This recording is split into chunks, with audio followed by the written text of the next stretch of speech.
The Real McCoys, starring Walter Brennan, created by Irving Pincus. Want you to meet the family known as the Real McCoys. That's Grandpappy Amos, the head of the clan. He roars like a lion, but he's gentle as a lamb. And now here's Luke, who beams with joy since he may take Mrs. Luke McCoy.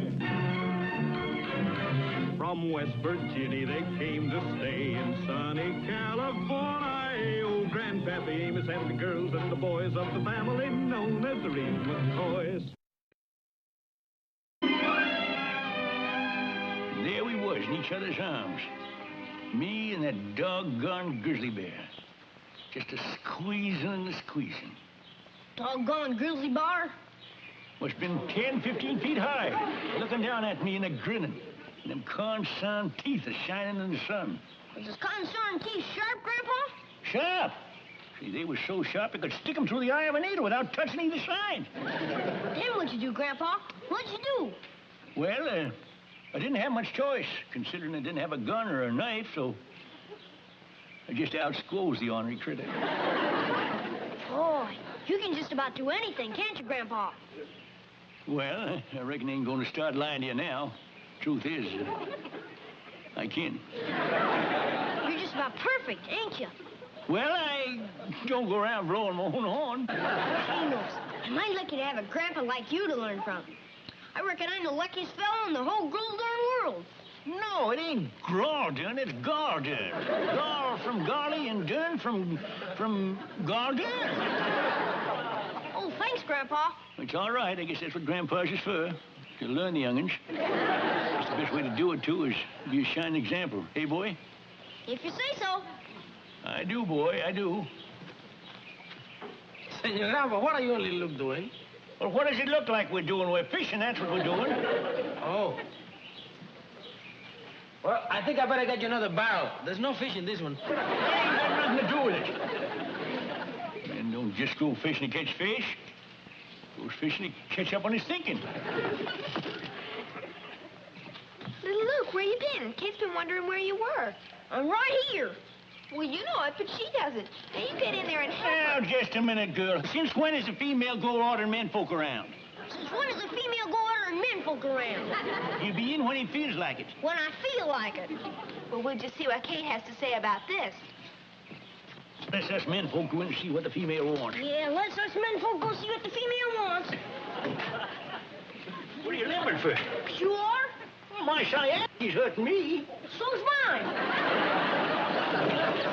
You come on me tonight, now under 60. So there you are. Little Luke, how many times have I told you to come straight home from school? If I've told you once, I've told you 100 times. Hey, now, Kate, quit picking on the boy, would you? Picking? Grandpa, I've been worrying my head gray over this child. Well, he ain't gonna be no trouble. He's just gonna be fine, right, boy? Right, Grandpa. Sure. Uh-oh. What is it, son? There may be some kind of trouble, Grandpa. Teacher said to give you this note. Well, he knows I can't read. God darn it, anything I hate is ignorance. Read it, Kate, will you? What have you done now, little Luke? Nothing, Kate. Leastwise, nothing that I know about. Dear Mr. McCoy. Hey, he's kind of affectionate for a stranger, ain't he? Your grandson, Luke, has been undergoing a rather decided change lately, both in actions and attitude. There, you see that? Even the teacher knows the improvement. Go on, Kate. I would like very much to meet you and discuss the matter further. Please come by at your earliest convenience. Signed, Mr. Saunders. Is that all? Yeah, Grandpa. You see that? He just wants to get some of my learning ideas and pass them on to the other young ones. Grandpa, I got a strong notion that ain't exactly what Mr. Saunders got on his mind. Why, just because he didn't come out and say it? He's seen what I done with little Luke, and he just wants to wheedle it out of me.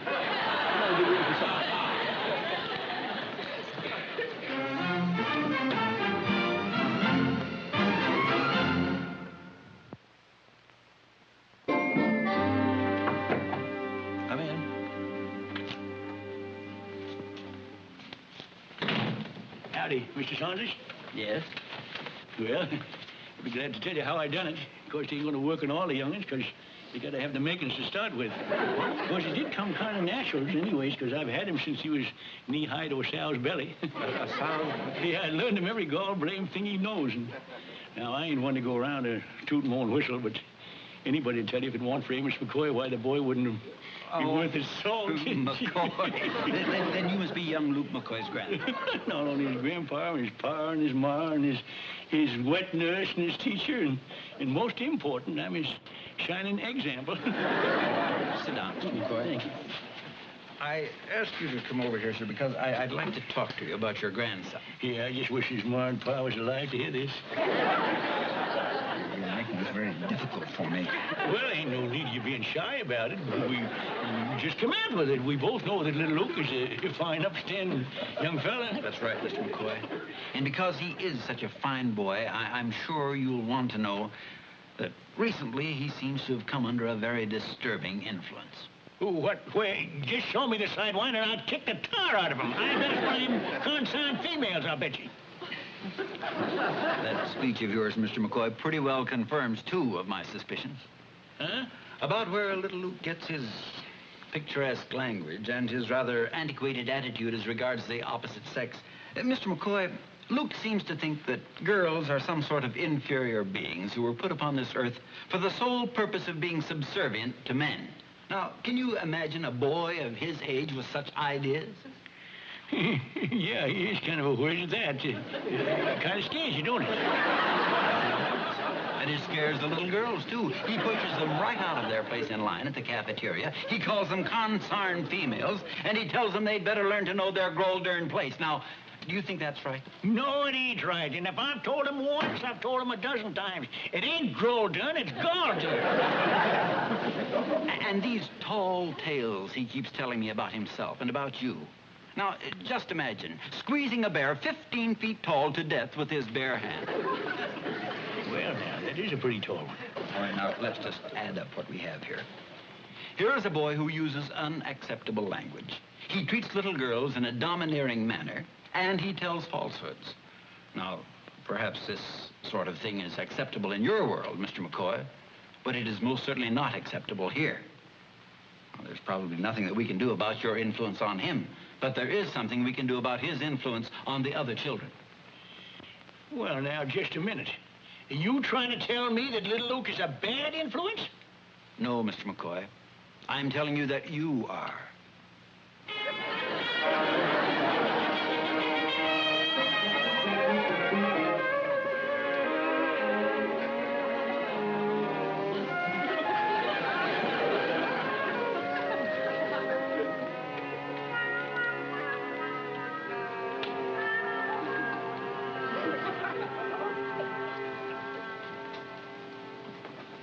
You just get back? What's the idea of sneaking up on a fella like that? Oh, I'm sorry, Grandpa. Hey, Kate was telling me about you going down to see little Luke's teacher. What do you want to see about? One thing I can't abide is a person who sneaks up on a fella. I said I'm sorry, Grandpa. What was it he wanted to see you about? Sneaking up on a fella like that. I got a good mind not to talk to you for a few days and learn you a lesson. Now, where you going? Well, I'm going to go down to school and talk to the teacher myself. Well, you just hold on. Lesson's all over. All right, Grandpa. What did he say? Well, he said that little Luke was a fine, upstanding boy, and,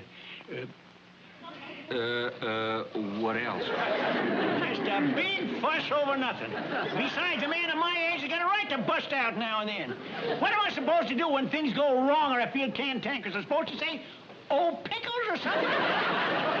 Who ever heard of a cantankerous 10-year-old boy? Nobody's got to practice. How's he know what he's going to say when he gets to be a cantankerous old man? Grandpa. All right, maybe he'd want the right kind of language for a 10-year-old boy, but that ain't no sense in him hauling me down to school. No, that ain't exactly enough reason at all. So what were the other reasons? Now, Luke, are you standing there accusing me, your own grandpa, of holding out on the whole truth? No, but according to Kate. According to Kate. When are you going to stop listening to women? Even little Luke, who ain't half your age, why, he knows that if you give a woman a hand, that she's liable to think she's better than any man. That teacher down there, why, he sort of took her back at the advance thinking of little Luke right now. Oh, now that's a lot of hogwash, Grandpa. Well, do you know that lately little Luke's even been acting snippy to Kate? He won't fix his room no more. He said, well, you fix it. It ain't fit and work for a man. 10-year-old. You know, Luke, you can never tell what's liable to become of him someday. Ain't no liable to at all, Grandpa. I know exactly what he's going to become. Using your language and looking down his nose at females and telling whoppers to anybody that happens to be within earshot. Now, you hold on, Kate. So he's been telling whoppers at school, too, huh, Grandpa? Well. Now, if little Luke grows up believing and acting like you, he just ain't going to fit too good, is he? Well, what do you want me to do? You've got to tell him not to use that language. Yeah, and to show some respect for girls, even if they are females. And stop telling them whoppers. Now, Luke, he thinks being like me is the greatest thing that could happen. I just can't tell him, Luke. You gotta tell him, Grandpa. Kate. All right, I'll tell him. I'll tell him to stop being like his grandpa. I'll tell him to stop using my language. I'll tell him to start being a wishy-washy female lover. And I'll tell him to stop telling whoppers. And I'll tell him if he keeps on copying his grandpa, he'll grow up to be an ornery, ignorant, low-down, worthless, no good. Doggone it. This is going to be the biggest whopper I ever told.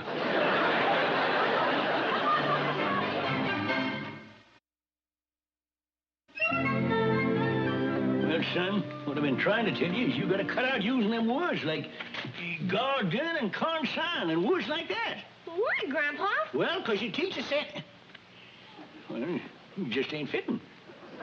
Oh, you've been saying things that ain't fitting? Me? Well, don't you get fresh with me, boy. But you said... Well, it's different. It's fitting for an old man, but it ain't for a young sprout.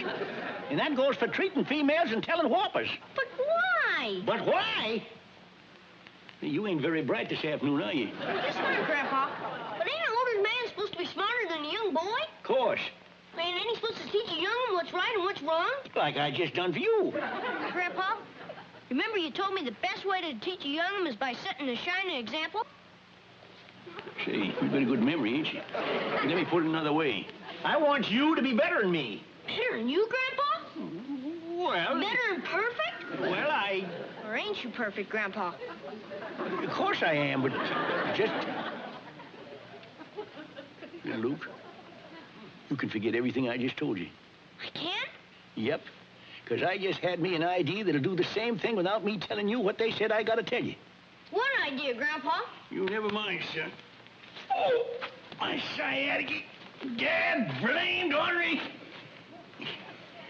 Oh, pickles.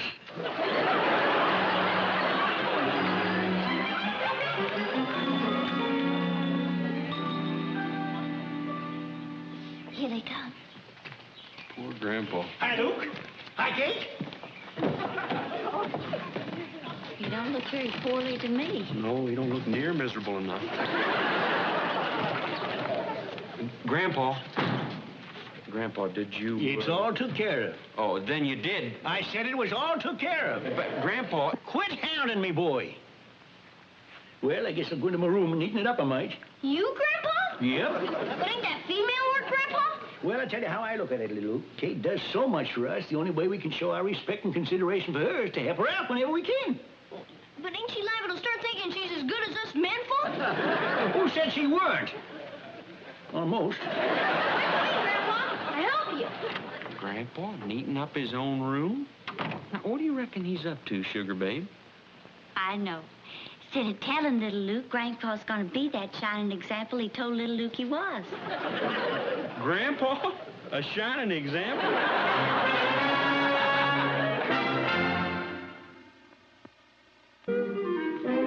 Grandpa? Yeah, boy?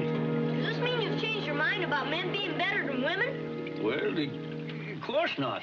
But if we don't do some of these female chores now and then, how's we going to keep reminding ourselves of how inferior they is? So you've been cleaning up your own rooms all week? Sure. Well, I'm pretty well reminded now, Grandpa. Can we quit for a few months? Look that way, boy.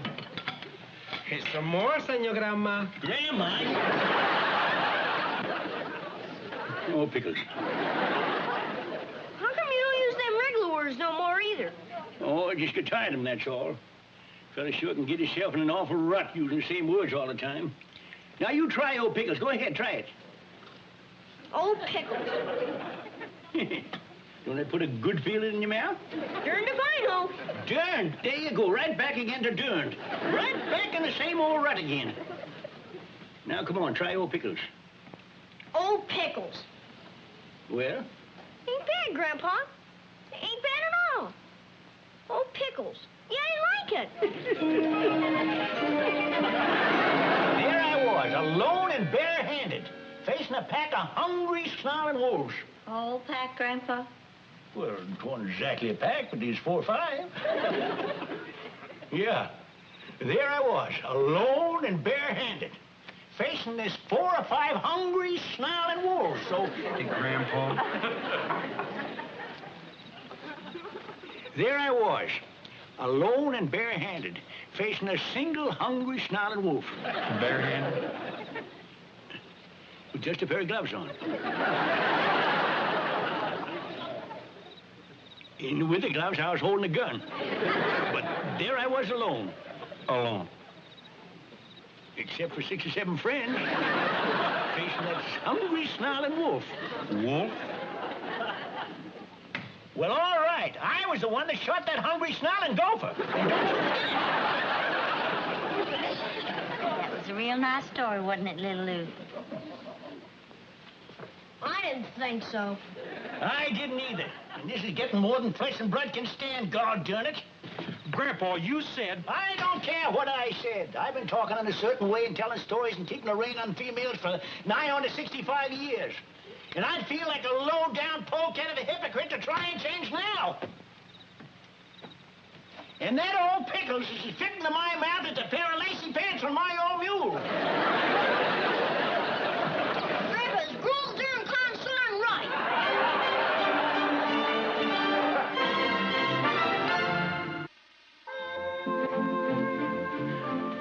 Luke, you just got to tell him, Luke. I will, sugar babe, I will. I'm just waiting for him to simmer down. You know, he stomped off last night like a bear with a burr up his nose.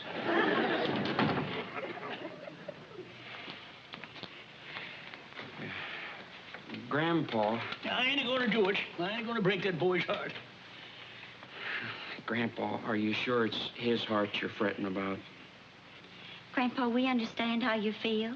And if you could have done it by setting an example, well, Luke and I would have been mighty pleased. But you couldn't. So you're just going to have to tell him in words.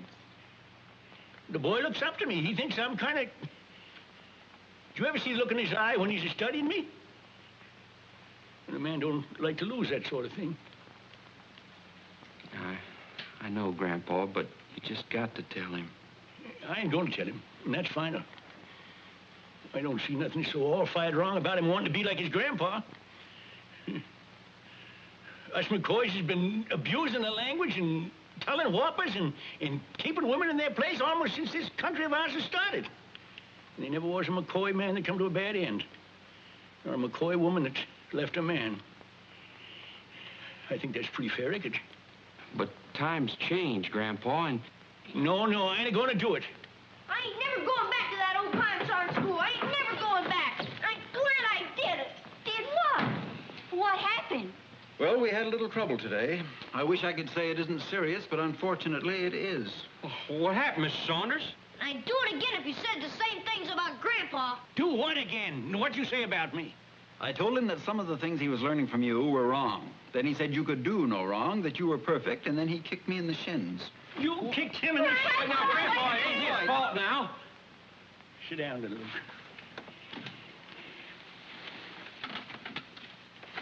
As a matter of fact, Mr. Saunders here was right. Grandpa! And I was wrong, because I ain't perfect. I'm just a foolish, selfish, ignorant old man. Well, that ain't true. No, that ain't true, little Luke. Of course, maybe Grandpa's got 1 or 2 faults, but outside of them... There ain't no outside of them. I use bad language, you know why. Because I ain't got the education to use good language. Can't read, can't write. I ain't a lawyer, I ain't a doctor, I ain't nothing. I'm only good to work with my hands. I'm just an old man that don't fit no more. And anybody that tries to be like me, they ain't gonna fit no more neither. I lied to you, little Luke. Because I like thinking of being a shining example so much that I just couldn't turn loose of it. Now, look, there's one thing I want you to do. You watch your Grandpa. Whatever he does, you do just the opposite. Don't you believe it, little Luke. I know your grandpa's famous for telling whoppers, but I'll bet that's the biggest one he ever told. Now, just a minute. No, you wait a minute, Miss McCoy. You just had your say. Little Luke, nobody is perfect, not even your grandpa. But that doesn't mean that there aren't a lot of important things to be learned from him. And it took a heap of courage for Grandpa to fess up to his faults like that. More than that, it took unselfishness and real love. Yes, little Luke. Courage, honesty, unselfishness, and love. Those are the things to copy from your grandpa. Them other things, good speaking and good manners, them you can get from a book. But the really important things you got to get from somebody close to you, like Grandpa. And without him, all them other things got no meaning. Do you understand what we've been trying to tell you, little Luke? Sure. Outside of his language, and looking down on women and telling whoppers, my grandpa is perfect. Sorry for what I did, Mr. Saunders. That's all right, little Luke. I want to thank you, Mr. Saunders. Thank you, Kate. You, Luke. God darn cold. Grandpa! What is it, boy? Your language! Well, you trying to correct an honest, unselfish, courageous, loving old man like me?